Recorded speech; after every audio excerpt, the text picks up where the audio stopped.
And it looked like the ESPN reporter has just dropped some major information about Caitlin Clark and everybody in the WNBA 2026 season. Guys, we got to talk about this one. We absolutely need to talk about what is happening right this second, because an ESPN reporter has just unleashed an absolute bombshell of a story that has the potential to completely obliterate the entire 2026 WNBA season. And no, I am not exaggerating in the slightest. The clock is ticking down to the absolute wire.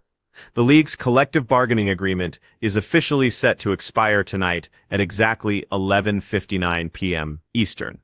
And based on everything we are hearing from insiders, the two sides are not even in the same universe when it comes to a deal. Nobody can agree on anything. This catastrophic failure puts the entire unprecedented wave of momentum generated almost single-handedly by Caitlin Clark in mortal danger. It is at immediate risk of being completely snuffed out by a lockout that the owners, incredibly, seem more than willing to let happen. Just think about that for a second. The Caitlin Clark effect. This one player brought millions upon millions of new fans into the world of women's basketball. And now, the league itself is poised to take a gallon of gasoline and a match and light that entire beautiful phenomenon on fire. All because of bitter, entrenched disputes over money, and let's be brutally honest here, pure, unadulterated ego. Apologizing? You make decisions, marketing. I want people watching. I want eyeballs. I want advertising dollars. Why? Because he'll get paid. Y'all will get paid. And guess who else will get paid? You see where I'm coming from? That's what it's about. Stop acting. Otherwise, we know this. You don't sit up there and pass on cake. So let me just ask you this straight up. Do you genuinely believe the WNBA will actually go through with the lockout and systematically destroy every single thing Caitlin Clark has built for this league over the past year? I seriously want to know your thoughts down in the comments, because this situation is getting dire. ESPN's Alexa Philippou has just meticulously laid out the absolute nightmare scenarios that the WNBA is staring down the barrel of as its current collective bargaining agreement ticks relentlessly towards expiration.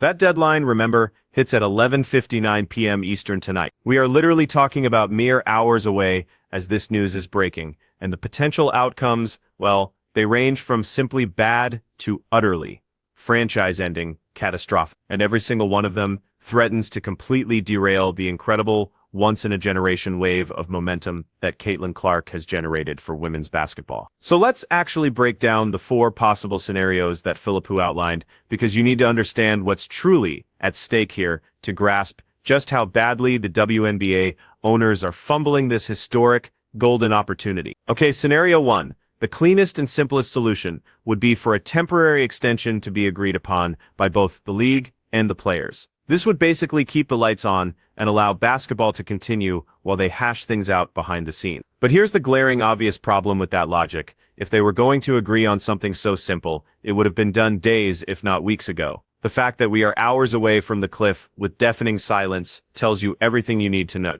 Nobody is willing to budge an inch. The owners don't want to give up ground, and the players are absolutely fed up with getting the short end of the stick in every single negotiation. Now, scenario 2. No extension gets signed, and the league and the Players Association enter what's known as a status quo period. This basically means the old rules and working conditions stay in place while they keep talking. Philippou was incredibly careful to point out that this doesn't automatically trigger a work stoppage. This scenario is essentially just kicking the can down the road. It's a flimsy band-aid solution that does absolutely nothing to address the deep, fundamental, structural problems that created this standoff in the first place. Then we get to scenario 3, and this is the one that should terrify every single person who cares about this sport. A work stoppage happens. This could be a strike called by the players, or what is far more likely, a lockout initiated by the owners. This is the nuclear option. This is the scenario that kills the Caitlin Clark effect dead in its tracks and has the potential to set women's basketball back an entire decade. If fans tune in for the 2026 season expecting to see their new favorite players, and instead they find locked doors and canceled games, they are not coming back. Let's be perfectly clear on this point. Casual fans do not wait around for labor disputes to get resolved. They just move on to the countless other entertainment options available to them. And finally, scenario 4, they somehow against all odds, pull off an absolute miracle and agree to a brand new CBA before the deadline. But Philippou made it crystal clear that all signs point to this being totally off the table. It's a complete fantasy at this point. The gap between what the owners are offering and what the players rightfully feel they deserve is just far too wide to bridge in the few hours they have left. And the context around this whole mess makes it even more of a disaster. The WNBA has major, unmovable deadlines fast approaching. A two-team expansion draft for the brand new Portland Fire and Toronto Tempo is on the calendar. Those franchises paid enormous expansion fees, expecting to build rosters and actually play basketball. What happens to their massive investment if there's a work stoppage? Do they just sit on their hands and hope the lockout ends before their entire inaugural season gets canceled? And then there's the free agency bomb. All but two, that's right, two of the league's veteran players are about to hit free agency. This was supposed to be the most active, game-changing free agency period in WNBA history. Teams were supposed to be reshaping their rosters and building championship contenders. But without a CBA in place, absolutely none of that can happen. Players can't sign new contracts. Teams can't make trades. The entire league just freezes solid. Clark effect. Is this happening without Caitlin Clark? Without the popularity, because we've seen what happened to the ratings when she was out for those 2-3 weeks. Remember that, right? Don't let me bring that up. Don't let me get some receipts now. When Caitlin Clark was out, the WNBA's popularity dissipated. That is a fact. Ticket prices, television ratings, it's a fact. It's undeniable. It's undeniable. That's not to throw shade on a product and act like it doesn't grow at all. It's not to say that there was an improvement and there wasn't an elevation in its popularity. It's just saying that it's on another dimension when it comes to Caitlin Clark. Do you know what the best thing that could happen for the WNBA is right now? Are you ready for this? If Caitlin Clark and the Fever win the championship. If that girl won the championship. And this whole mess brings up an absolutely critical question that even the people who cover this league for a living are struggling to answer. What in the world happens to the WNBA draft? If there is a lockout, just stop and think about that for a second. Does the draft lottery, an event that generates so much buzz and excitement, even happen? Do they go ahead and hold the draft anyway, selecting all of these incredible college stars like Paige Bueckers and Juju Watkins, who then can't sign a contract, can't report to their new teams, and can't even get paid a single dime? The logistical nightmare of a work stoppage goes so far beyond just canceling a few games on the schedule. We are talking about a complete and total shutdown that affects every single facet of the league's operations, grinding everything to a halt, and leaving the future of its brightest incoming stars in total limbo.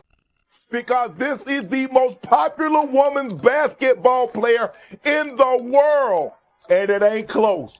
They had to move the Mystic game to an NBA arena. Name the time. And I'm going to turn it over to you because I don't want to get long-winded. I want somebody, one of our women colleagues, Stephen A., to tell me when a WNBA game has had to be moved because of a woman player. Just one. Just tell me one. Because I know in her attendance, she's averaging about 17,000. All the other WNBA games in which she's not a participant average about 7. So are we really trying to go to game? Is that what we're really trying to do? Or are we just talking about we're trying to grow the game and just bull jiving? Okay, now let's drill down and talk about what this means specifically for Caitlin Clark. Because let's be brutally honest with ourselves. She is the entire reason that millions of casual fans even started paying attention to the WNBA in the first place. Clark delivered viewership numbers the league hadn't seen in decades. She sold out arenas, not just at home, but on the road, across the entire country. She single-handedly made women's basketball must-see appointment television for people who had literally never watched a single game before in their entire lives. The Caitlin Clark effect wasn't just media hype, it was real, it was quantifiable, and it was unbelievably valuable. But here's the critical thing about momentum, especially with a casual audience, it is incredibly fragile.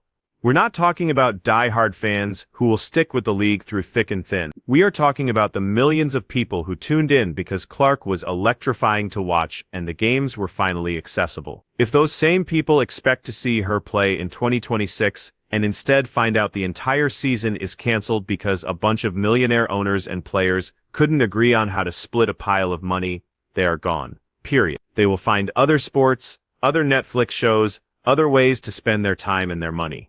The owners are making a catastrophic miscalculation if they think for one single second they can just lock out the players and expect all these new fans to just wait around patiently. Sports fans have notoriously short attention spans and nearly unlimited entertainment options. And what makes this whole situation so infuriating is that the WNBA was finally making real money. For decades, this league was losing money, kept afloat only by subsidies from the NBA. Then Caitlin Clark arrived, and the entire business model flipped on its head.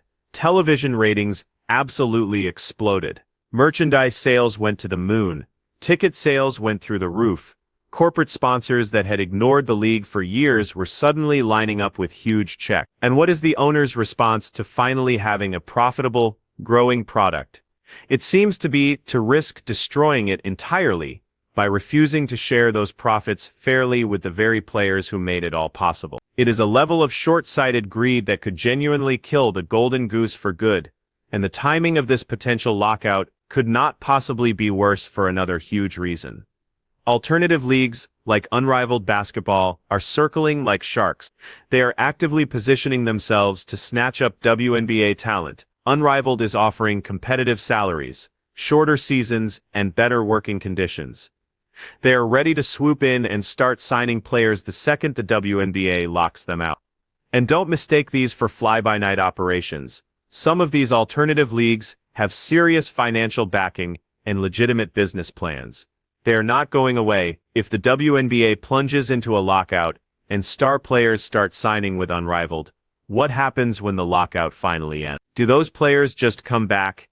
The entire competitive landscape is shifting, and a lockout hands all the leverage to the competition on a silver platter. And this brings us back to the expansion situation, because it reveals just how dysfunctional all of this. Portland and Toronto paid massive expansion fees based on projections of growth driven almost entirely by the Caitlin Clark effect. Those cities are hiring staff, marketing their new teams, and building fan bases and their reward might be having their inaugural seasons canceled before a single player even steps on the court. It's an absolute slap in the face. Now let's also be fair and look at the players' perspective for a moment. WNBA players have been criminally underpaid for decades relative to the revenue they generate. They've been flying commercial while their NBA counterparts get charter flights. They've been playing overseas in their off-season just to make a livable salary. Now that the league is finally flush with cash, they want their fair share. That's not unreasonable. It's basic economics. The problem is, by risking a work stoppage, they're also risking the very momentum that gave them this leverage in the first place. The 30-day extension that got us here was supposed to force a compromise, but instead it's become a high-stakes game of chicken, where neither side wants to blink first. And through all of this, Caitlin Clark just sits and waits. She can't control these negotiations. She can only watch as the league that finally embraced her threatens to squander the entire phenomenon she created. Her personal brand will survive a lockout. She has massive endorsement deals. But the WNBA as an institution might. The league needs Clark infinitely more than Clark needs the league at this point. The owners are on the verge of destroying everything she built. So what do you think? Will they reach a deal at the 11th hour, or are they really going to let it all collapse into ruin? Let me know your prediction in the comments below, and make sure you like and subscribe for more updates on this developing crisis.